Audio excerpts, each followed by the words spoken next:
ಮಡ್ಗಾವ್ನಿಂದ ಕುಮಟಾ ಕಡೆಗೆ ಕೇರಳ ರಾಜ್ಯಕ್ಕೆ ಸಾಗುತ್ತಿದ್ದ ಮಂಗಳ ಲಕ್ಷದ್ವೀಪ ಎಕ್ಸ್‌ಪ್ರೆಸ್ ರೈಲಿನ ಜನರಲ್ ಬೋಗಿಯಲ್ಲಿ ಅಕ್ರಮವಾಗಿ ಸಾಗಿಸಲಾಗುತ್ತಿದ್ದ ವಾರಸುದಾರರಿಲ್ಲದ ಮದ್ಯವನ್ನು ಅಬಕಾರಿ ಇಲಾಖೆ ಬುಧವಾರ ವಶಕ್ಕೆ ಪಡೆದಿದೆ. ಕೇರಳ ರಾಜ್ಯದಲ್ಲಿ ನಡೆಯುತ್ತಿರುವ ಚುನಾವಣೆಯ ಹಿನ್ನೆಲೆಯಲ್ಲಿ ಅಕ್ರಮ ಮದ್ಯ ಸಾಗಾಟವನ್ನು ತಡೆಯುವ ಉದ್ದೇಶದಿಂದ ಅಬಕಾರಿ ಇಲಾಖೆ ಕಡ್ಡಾಯ ತಪಾಸಣೆ ನಡೆಸಿತು. ಅಬಕಾರಿ ಜಂಟಿ ಆಯುಕ್ತರು ಮಂಗಳೂರು ವಿಭಾಗ ಅವರ ನಿರ್ದೇಶನ ಹಾಗೂ ಅಬಕಾರಿ ಉಪ ಆಯುಕ್ತರು ಕಾರವಾರ ಅವರ ಮಾರ್ಗದರ್ಶನದಲ್ಲಿ ಉಪ ಅಧೀಕ್ಷಕರು ಉಪವಿಭಾಗ ಕಾರವಾರ ಅವರ ನೇತೃತ್ವದಲ್ಲಿ ಅಂಕೋಲಾ ವಲಯ, ಕಾರವಾರ ವಲಯ ಹಾಗೂ ಜಿಲ್ಲಾ ತಂಡದ ಅಬಕಾರಿ ನಿರೀಕ್ಷಕರು ಮತ್ತು ಸಿಬ್ಬಂದಿಗಳು ಸೇರಿ ಕಾರ್ಯಾಚರಣೆ ನಡೆಸಿದರು.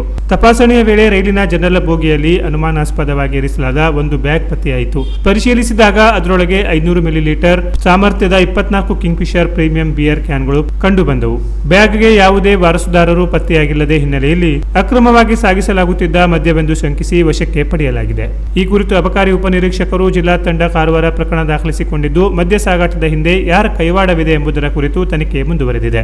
ಇದೇ ವೇಳೆ ಅಂಕೋಲಾ ವಲಯದ ಬೇಲಿಕೇರಿ ಟೋಲ್ ನಾಕಾ ಸಮೀಪ ರಸ್ತೆ ಕಾವಲು ನಡೆಸಲಾಗಿದ್ದು, ಯಾವುದೇ ಅಬಕಾರಿ ಅಕ್ರಮಗಳು ಪತ್ತೆಯಾಗಿಲ್ಲ ಎಂದು ಅಧಿಕಾರಿಗಳು ತಿಳಿಸಿದ್ದಾರೆ.